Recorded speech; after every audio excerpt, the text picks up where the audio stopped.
बिहार में चुनाव और छत्तीसगढ़ में सियासी बवाल। जी हां, ऐसा इसलिए कह रहे हैं क्योंकि बिहार चुनाव को लेकर प्रचार प्रसार का दौर तेज हो गया है और इसी कड़ी में छत्तीसगढ़ के नेता भी अब बिहार की रण में उतरने को तैयार हैं। दरअसल बीजेपी और कांग्रेस दोनों ने ही छत्तीसगढ़ से अपने दिग्गज नेताओं को बिहार चुनाव की कमान सौंप दी है।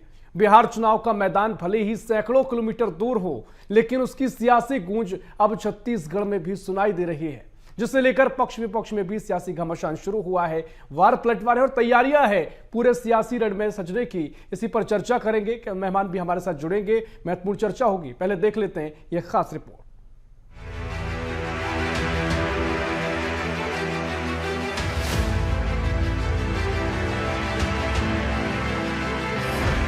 बिहार का चुनाव, छत्तीसगढ़ की परीक्षा। हाईकमान ने छत्तीसगढ़ के नेताओं पर जताया भरोसा। कांग्रेस ने पूर्व मुख्यमंत्री भूपेश बघेल को बनाया बिहार चुनाव सीनियर ऑब्जर्वर। कांग्रेस के पूर्व मंत्रियों की भी लगी ड्यूटी। पूर्व मंत्री अमरजीत भगत, शिव कुमार डहरिया भी पहुंचे मैदान में। कांग्रेस विधायक देवेंद्र यादव भी जमकर कर रहे प्रचार। भाजपा ने तमाम मंत्रियों और विधायकों को भेजा सियासी रण में। उद्योग मंत्री लखनलाल देवांगन, सांसद बृजमोहन अग्रवाल भी ड्यूटी पर तैनात। विधायक रिकेश सेन को भी अन्य विधायकों के साथ दी गई अहम जिम्मेदारी। मुख्यमंत्री साय और उप मुख्यमंत्री साव भी जल्द जमकर करेंगे चुनावी प्रचार। जिम्मेदारी पर छत्तीसगढ़ की सियासत गरमाई। प्रचार प्रसार को लेकर छत्तीसगढ़ भाजपा और कांग्रेस आमने सामने। हारे हुए नेताओं की ड्यूटी कांग्रेस ने लगाई, भाजपा का तंज। कांग्रेस ने कहा केवल अपनी उपस्थिति दर्ज कराने जा रहे सत्ता के दिग्गज नेता। बिहार विधानसभा चुनाव की तैयारी में अब छत्तीसगढ़ का तड़का भी लग चुका है। पक्ष विपक्ष दोनों दलों में हाईकमान ने छत्तीसगढ़ के दिग्गज नेताओं की ड्यूटी बिहार में लगाई है, जहां अलग अलग सीटों की जिम्मेदारी और नामांकन रैली में शामिल होने और प्रचार प्रसार करने की जिम्मेदारी इन तमाम वरिष्ठ नेताओं के कंधों पर लाद दी गई है, क्योंकि छत्तीसगढ़ प्रदेश में भी बिहार से आए लोग बड़ी संख्या में रहते हैं। यही वजह है दोनों दलों की ओर से बिहार से लेकर छत्तीसगढ़ की राजनीति तक अपनी पकड़ मजबूत करने के लिए ड्यूटी दी गई है। विपक्ष की ओर से पूर्व मुख्यमंत्री भूपेश बघेल को बिहार चुनाव का सीनियर ऑब्जर्वर बनाया गया है और तमाम पूर्व मंत्री जैसे अमरजीत भगत, शिव कुमार डहरिया और अन्य पूर्व मंत्रियों के साथ विधायकों की जिम्मेदारी तय की गई है, जिसमें विधायक देवेंद्र यादव लगातार चुनावी रण में बरकरार हैं। वहीं भाजपा की ओर से मुख्यमंत्री विष्णुदेव साय से लेकर डिप्टी सीएम अरुण साव, मंत्री लखनलाल देवांगन, सांसद बृजमोहन अग्रवाल और विधायक रिकेश सेन को कई सीटों की जिम्मेदारी सौंपी गई है। दिग्गज नेताओं की ड्यूटी को लेकर भाजपा कांग्रेस भी आमने सामने है, जिसमें भाजपा का कहना है कि कांग्रेस ने अपने हारे हुए नेताओं को बिहार चुनाव में तैनात किया है, तो वहां भी वह हार का ही सामना करेंगे। वहीं कांग्रेस का कहना है कि छत्तीसगढ़ के पैसों को बिहार चुनाव में लगाने के लिए भाजपा के नेताओं की ड्यूटी लगाई गई है। इस बार इन सब से कोई फायदा नहीं होगा। देखिए, बिहार में वहाँ की जनता ने लालू के जंगल राज को भी देखा है और नीतीश और मोदी जी के सुराज को भी देखा है। इसलिए वहाँ की जनता फिर से नीतीश और मोदी जी के सुराज को लाएगी और बिहार का विकास और तेज करवाएगी और इससे बिहार में बीजेपी की सरकार बनना तय है। अब क्या है, बिहार में अब इनके प्रभारी है, बिहार के ही है उनके प्रभारी, तो उनको उपस्थिति दर्ज कराना है। तो भारतीय जनता पार्टी के नेताओं में कंपटीशन लग गया वहां जाने के, और साथ ही छत्तीसगढ़ की जनता की गाड़ी कमाई का बोरों में भी भर के ले जाएंगे। एक तरफ हाईकमान का भरोसा तो दूसरी तरफ बिहार चुनाव के रण में अंदर खाने की खींचतान, दोनों ही बराबर है। अब देखना होगा कि छत्तीसगढ़ के इन सिपाहियों की रणनीति बिहार के सियासत में कितना असर डाल पाती है। Bureau report, BSTV Chhattisgarh. तो ये रिपोर्ट आपने देखी। बिहार में विधानसभा चुनाव होना है, इससे पहले तारीखों का ऐलान हुआ और अब नेताओं को प्रचार में जाने को लेकर सभी जो दल हैं वो सक्रिय हुए हैं। बीजेपी कांग्रेस के आलाकमान ने भी छत्तीसगढ़ के नेताओं को बिहार की जिम्मेदारी सौंपी है और इसको लेकर अब तरह तरह के बयान देखने को मिले हैं। चर्चा की शुरुआत करेंगे। मेहमान हमारे साथ जुड़ गए हैं, भारतीय जनता पार्टी से नेता है वात्सल मूर्ति साहब। बहुत स्वागत है वात्सल मूर्ति जी आपका BS टीवी में। और कांग्रेस प्रवक्ता है सौरभ साहू जी। साहू जी बहुत स्वागत कर रहा हूं आपका BS टीवी में। वात्सल जी पहले मैं आपके पास आऊंगा और जिस तरीके से आपने प्रतिक्रियाएं सुनी होंगी, दीपक वैद्य साहब कह रहे हैं कि आज सिर्फ उपस्थिति दर्ज कराना आपका मकसद है, वही करना है और साथ ही कह रहे हैं कि काली कमाई की बोरे भी ले जाए जाएंगे। तो तंज आप पर कस रहे हैं कि बहुत ज्यादा जमीनी आधार छत्तीसगढ़ के नेताओं का है नहीं, ये कुछ वो कहना चाह रहे हैं। क्या कुछ आपकी प्रतिक्रिया? देखिए ऋषभ जी, पहली बात तो ये कि ये एक नॉर्मल प्रक्रिया होती है जो अभी नई प्रक्रिया नहीं है, ये हमेशा से चली आई है। अगर किसी भी प्रदेश में चुनाव होते हैं तो आजू बाजू के प्रदेशों से बड़े नेताओं को प्रचार प्रसार के लिए वहां की जिम्मेदारी संभालने के लिए भेजा जाता है।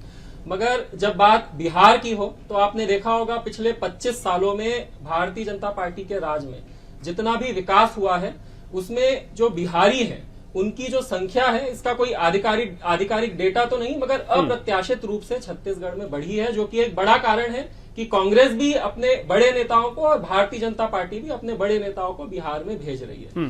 दूसरा बड़ा कारण होता है, जहां पर मैं ये कहना चाहूंगा कि कांग्रेस फंसती है, दूसरा बड़ा कारण होता है जब कोई पार्टी अपने बड़े नेता को किसी दूसरे राज्य में भेजती है तो उसका ये मकसद रहता है कि वो नेता उस प्रदेश में जाएगा और अपने प्रदेश का जो विकास का मॉडल है उसका प्रचार प्रसार करेगा, वहां के कार्यकर्ताओं से, जनता से बात करेगा कि छत्तीसगढ़ में उन्होंने किस तरीके से क्या क्या काम किया है, किस तरीके से डेवलपमेंट का काम किया है।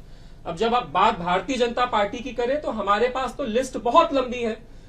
हमारा तो पूरा रिकॉर्ड रहा है 20 सालों का कि छत्तीसगढ़ को हमने कहां से कहां पहुंचा दिया है। मगर कांग्रेस की बात करें तो आज देखिए 15 साल के बाद प्रदेश की जनता ने कांग्रेस को मौका दिया था 5 साल की ये अच्छा काम करते, मगर ये कुछ भी नहीं कर पाए।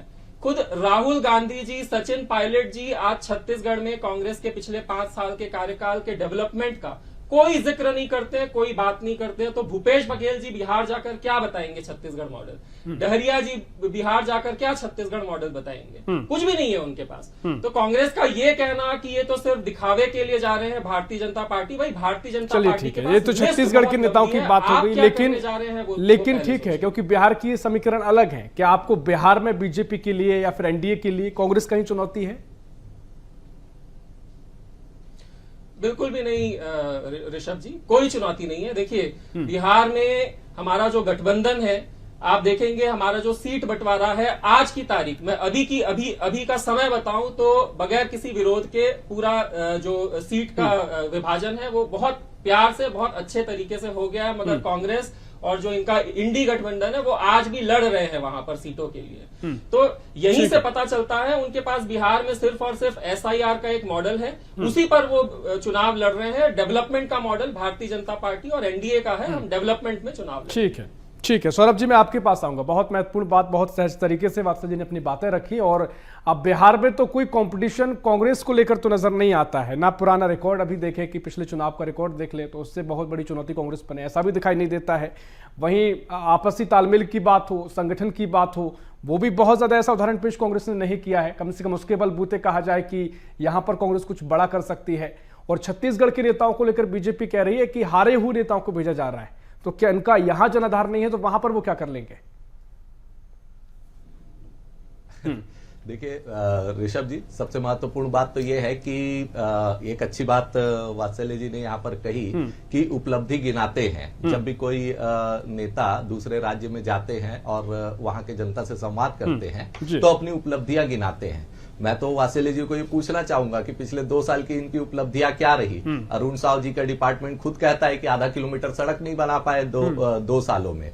और जिस तरीके से विजय शर्मा जी की बात, गृह मंत्री है राज्य के, एसपी नहीं सुन रहे हैं, उनका अपने मंत्रालय पे कोई किसी तरीके का कोई कंट्रोल नहीं है। तो कहीं पर भी आप देख लीजिए, लगातार आप देखेंगे तो चाकूबाजी, गोलीबाजी और अपराध की घटनाएं, जो महिलाओं के साथ अत्याचार की घटनाएं जिस तरीके से बढ़ रही हैं, उसमें किसी तरीके की कोई लगाम नहीं है। किसानों की हालत आप देख लीजिए छत्तीसगढ़ के अंदर आज कि क्या हाल हो गया, खाद और बीज के लिए किस तरीके से यहाँ का जो किसान है वो तरसता रहा। तो क्या ये सारी उपलब्धियां हैं जो यहाँ के जो बड़े नेता हैं वो वहां जाकर के बिहार में जाकर के गिनाएंगे? मैं ये पूछना चाहता हूं, पहले अपने प्रदेश का हाल तो सुधार लें, फिर इसको एक मॉडल बना करके वहां जाते तो ये कोई ठीक है। लेकिन इसी पर ये बता दीजिए, जो बीजेपी पूछ रही है कांग्रेस क्या मॉडल दिखाएगी? ना तो आपकी फिलहाल यहाँ सरकार है और पिछले घोटालों का जिक्र बीजेपी लगातार कर रही है, तो बीजेपी ने बहुत तमाम मुद्दों को लेकर आपको घेर रखा हुआ है। और जहां अपराध की बात है, बीजेपी हम लगातार चर्चा कर रहे हैं, कहते कि पुरानी सरकार में चीजें हुई, इस वजह से अब हमको चीजें सुधारनी पड़ रही हैं। बहुत सारे बिंदु हैं जो बीजेपी आप पर आरोप लगाती है, तो कांग्रेस के पास दिखाने को क्या है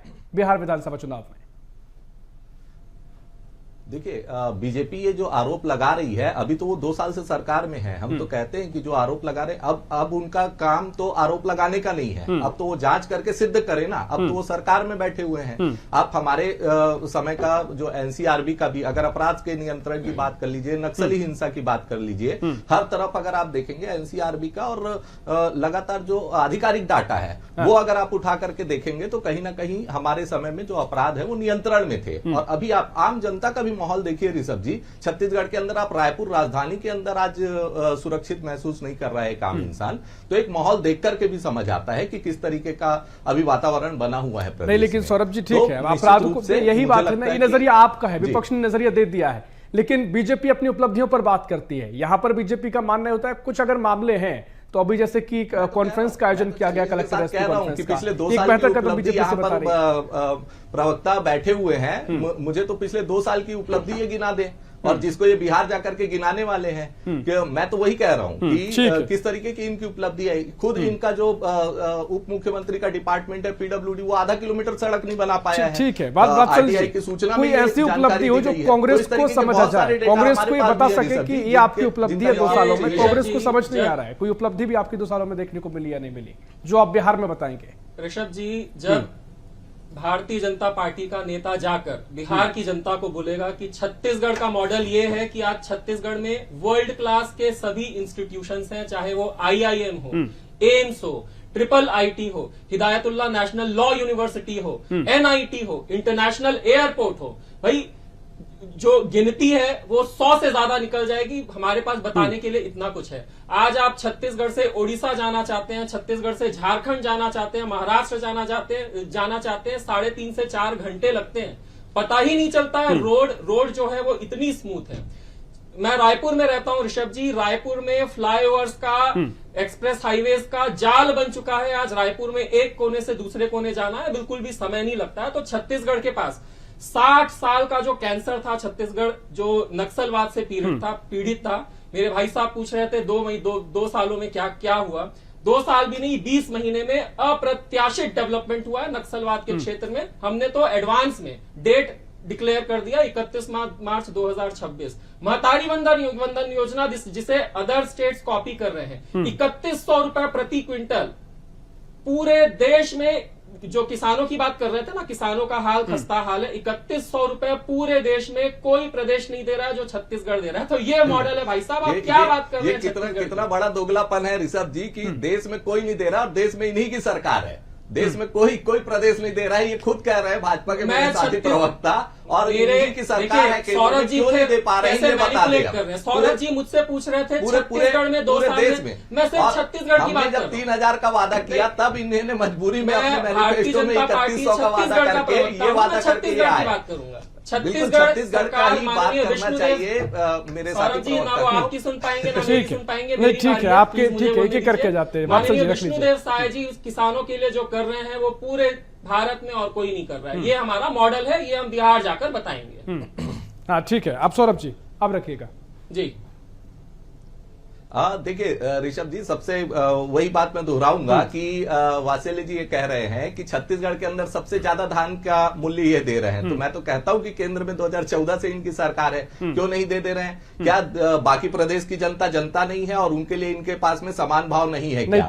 ये सबसे इंपॉर्टेंट बात है। दूसरा, इन्होंने क्या कहा था कि 3000 रुपए जब हमने देने का वादा किया तब हमको इन्होंने रोका। सेंट्रल पूल में इन्होंने धान खरीदी और चावल खरीदी करने से केंद्र सरकार ने इनकार कर दिया। अब जब ये 3100 में धान खरीदी कर रहे हैं तो सेंट्रल पूल में चावल की खरीदी के लिए जगह बन जाती है। तो ये दोगलापन इनके, जब हमारी सरकार यहां पर थी छत्तीसगढ़ में, तब केंद्र ने हमारे साथ में ये इस तरीके का व्यवहार किया। तीसरी महत्वपूर्ण बात ये, महतारी वंदन की बात कर रहे थे, तो महतारी वंदन से तो लगातार अभी जो महिलाएं हैं उनके जो शिकायतें आ रही कि लगातार उनके नाम काटे जा रहे हैं। दूसरा, धान खरीदी के अंदर इन्होंने कहा था कि सोसाइटी के अंदर काउंटर बना करके पूरा एक मुफ्त भुगतान किया जाएगा, लेकिन इस तरीके की कोई व्यवस्था इन्होंने नहीं की। तो ये जो झूठे वादे करके ये आए थे और बड़ी मुश्किल से इन्होंने 3100 रुपए में धान की खरीदी की है। अब देखना है कि आगे जो धान खरीदी का फिर से सीजन आ रहा है तो किस तरीके से भुगतान करते हैं। 2014 में भी भारतीय जनता पार्टी की केंद्र में सरकार बनी, नरेंद्र मोदी जी प्रधानमंत्री बने, तब बहुत सारी चर्चाएं हुई कि जिस तरीके से मॉडल की चर्चा थी कि बहुत सारे ऐसे उदाहरण दिए गए, बहुत मॉडल की चर्चा हुई कि हम क्या देने वाले हैं। एक पॉजिटिव राजनीति, अपना एक मॉडल बताया गया कि हम ये देने वाले हैं और शायद इसी वजह से जनता ने भरोसा किया। लेकिन अभी जो राजनीति हम देखते हैं कि इस किसी की कमी दिखाना, ठीक है, निश्चित तौर पर कमी होती है, अपराध की आप बात कर सकते हैं, उसको लेकर लगातार सरकार गंभीर चर्चा भी कर रही है, चिंतन भी हो रही है, हम भी सवाल लगातार करते हैं। लेकिन कांग्रेस के पास क्या वो मॉडल है जो सकारात्मक लोगों के पास छवि पहुंचा है? क्योंकि कमियां निकालना एक निगेटिव पॉलिटिक्स होती है तो लोग कहीं ना कहीं दूर भागने की कोशिश करते हैं। आप ऐसा क्या देने वाले हैं बिहार को, या फिर छत्तीसगढ़ की ऐसी क्या चीज है जो उनको पॉजिटिव रूप से उनके ध्यान में रहे कि ये कांग्रेस के शासनकाल में आ गया, इससे वो हो गया, ताकि वो बिहार में इसको देख सके, या बिहार में बीजेपी क्या ऐसा देने वाली है? इन तमाम बिंदुओं पर चर्चा होती है तो मुझे लगता है कि ये तय कर सकती हैं कि सत्ता में किसका वजन ज्यादा होगा। लेकिन ये बयान तो हम हर बार देखते हैं, ये बयानबाजी तो हर बार देखने को मिलती है। वात्सल जी, पहले इस पर आपका रिएक्शन, फिर सौरभ जी आपके पास आऊंगा। ऋषभ जी, आज आप राहुल गांधी जी के अगर 100 भाषण सुनेंगे तो उन 100 में से 95 भाषणों का एक ही मुद्दा रहता है कि भाई जाति, आप अगड़े हैं, आप पिछड़े हैं, आपको इन लोगों ने दबा दिया है, मोदी कैपिटलिस्ट की सरकार है, अदानी अंबानी, और इनका मुद्दा खत्म। वहीं आप अगर प्रधानमंत्री मोदी जी के भाषण सुनेंगे, अगर आप नीतीश कुमार जी के भाषण सुनेंगे, तो यहाँ पर आपको डेवलपमेंट दिखता है। यहाँ पर कभी भी जाति समुदाय की बात नहीं होती है, यहाँ पर सिर्फ और सिर्फ डेवलपमेंट की बात होती है। यहाँ पर सिर्फ और सिर्फ योजनाओं की और उन योजनाओं के एग्जीक्यूशन की बात होती है। देखिए, चाहे बिहार हो, छत्तीसगढ़ हो, या भारत का कोई भी प्रदेश हो, इवन कांग्रेस के भी प्रदेश में माननीय नरेंद्र मोदी जी प्रधानमंत्री, उनकी लीडरशिप में कांग्रेस के समय में जहां जो एक्सप्रेस हाईवेज थे उनके निर्माण का जो प्रतिशत था वो 4.5-5 किलोमीटर पर डे का निर्माण होता था, जो हाईवेज की मैं बात कर रहा हूं। आज माननीय मोदी जी के नेतृत्व में ये जो 4.5-5 किलोमीटर प्रति डे का जो आंकड़ा है, ये 40 किलोमीटर पहुंच चुका है। पहले जो है 65 एयरपोर्ट हुआ करते थे। पिछले 70 सालों का मैं आंकड़ा बता रहा हूं, आज पिछले 10 सालों में 130 से ज्यादा एयरपोर्ट हो चुके हैं।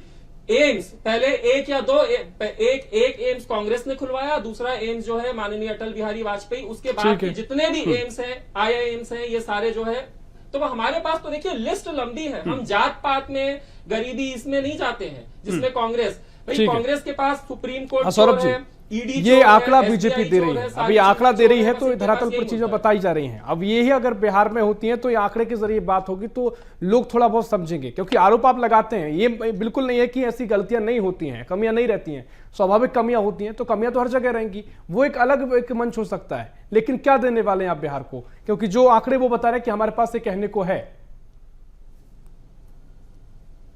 देखिए, मैं इस बात से बिल्कुल सहमत नहीं हूं कि यहां पर विकास की बात नहीं करते हैं राहुल गांधी जी। निश्चित रूप से वो लगातार जो अपने भाषणों में बात उठाते हैं, रोजगार की बात उठाते हैं, युवाओं का सबसे बड़ा मुद्दा है।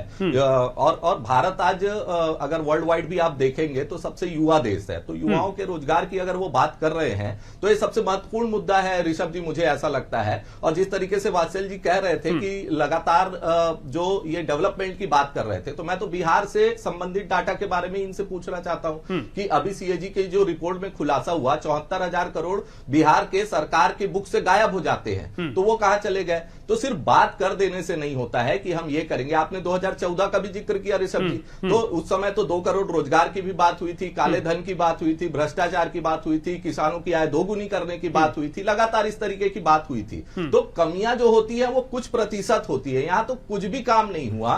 कितने रोजगार दे पाएंगे चाहिए ये बता दें। और आज बिहार की स्थिति आप देखिए, अडानी का मुद्दा इन्होंने उठाया तो अडानी को 1 रुपए के दर से प्रतिवर्ष के लीज रेंट पे आज वो कितने एकड़ जमीन दे देते हैं जहां पर पूरे पेड़ लगे हुए हैं, जहां पर किसानों की आय निर्भर करती है। तो जब किसानों की ये बात है, इस बात को अगर हम उठाते हैं तो ये किसानों की बात है। युवाओं के रोजगार की बात उठाते हैं तो वो युवाओं के रोजगार से संबंधित है। तो कहां पर हम बंटवारे की बात कर रहे हैं? हम तो विकास की बात कर रहे हैं और जो ग्राउंड लेवल के जो मुद्दे हैं उसको लेकर के हम बिहार में जा रहे हैं और निश्चित रूप से जनता हमारी बात सुन रही है। वात्सल जी, तो क्या जैसा कि सौरभ जी कह रहे हैं, कांग्रेस कह रही है, क्या ये बातें नहीं सुनी जाएंगी बिहार में? क्या बात असर नहीं करेंगी कि 2 करोड़ के रोजगार की लगातार उठाते आए हैं? अब तो एक ट्रेंड सा बन गया है क्योंकि सवाल पूछे जाएंगे, क्योंकि जवाब नहीं मिला है तो वो रोजगार का सवाल भी आप पर जाएगा। उसके अलावा जो तमाम रिपोर्ट्स का हवाला से, चाहे कैग रिपोर्ट की बात हो, सीएजी रिपोर्ट की बात हो, या फिर जो बिहार में वोटर सूची की लेकर जो लगातार मामला चल रहा है, इन सब का भी तो बीजेपी के लिए कहीं ना कहीं चैलेंज है, एक चुनौती है कि इनसे पार कैसे पाया जाए। जो कांग्रेस या विपक्ष मुद्दे उठा रहा है वो भी तो है सर। मैं सभी का जवाब देता हूं। देखिए, इन्होंने अदानी की बात कही। अब अदानी का हुआ क्या है? आजादी के बाद से आज तक कांग्रेस ने भी 10 पैसा 15 पैसा प्रति एकड़ की दर से बहुत सारी प्राइवेट इंस्टीट्यूशंस, प्राइवेट इंडस्ट्रीज को जमीनें लीज में दी है, बेची नहीं है, लीज में दी है। कांग्रेस ने भी किया है और यही भारतीय जनता, यही जो है एनडीए की जो सरकार है, उन्होंने भी अदानी के साथ किया है। आज अदानी 60,000 करोड़ का इन्वेस्टमेंट बिहार में ला रहा है, जिसके लिए गवर्नमेंट ने उन्हें 1 रुपए प्रति एकड़ की दर से लीज पे दिया है आने वाले 100 सालों के लिए। बेचा नहीं है, मगर ये बरगलाने का देखिए। मैंने लीज रेंट बोला, मैंने एनुअल लीज रेंट बोला है, मैंने बरगला नहीं रहा हूं। सौरभ जी, तो लीज में दिया। चलिए, आज 60,000 करोड़ का इन्वेस्टमेंट। वात्सल जी, सौरभ जी, समय हमारे पास समाप्त हो रहा है क्योंकि मुझे कमांड मिल रही है, क्योंकि अब चर्चा को समाप्त हमें करना पड़ेगा। और जिस तरीके से बहुत सारी और चीजें हैं, कई उपलब्धियां आपकी हैं, कांग्रेस के अपने सवाल हैं, हम आगे और चर्चा करेंगे, इन सवालों के जवाब देने की कोशिश करेंगे। समय इतना ही है। बहुत शुक्रिया आप दोनों मेहमानों के चर्चा में शामिल होने के लिए। तो कुल मिलाकर छत्तीसगढ़ के नेता बिहार के चुनाव में प्रचार प्रसार को तैयार हैं और उसको लेकर बयानबाजी का दौर भी देखने को मिला है। इसी पर अपने अपने तर्क बीजेपी के हैं, कुछ उपलब्धियां बीजेपी बता रही है जो बिहार चुनाव में बताएगी, और कांग्रेस के भी कुछ सवाल है कि जो मॉडल यहां पर बीजेपी नहीं तय कर पाई वो क्या बिहार में देगी। खैर, इस पर और चर्चा हो सकती है। फिलहाल के लिए इस खास पेशकश में इतना ही। देश प्रदेश की और भी खबरों के लिए देखते रहिए BSTV। नमस्कार।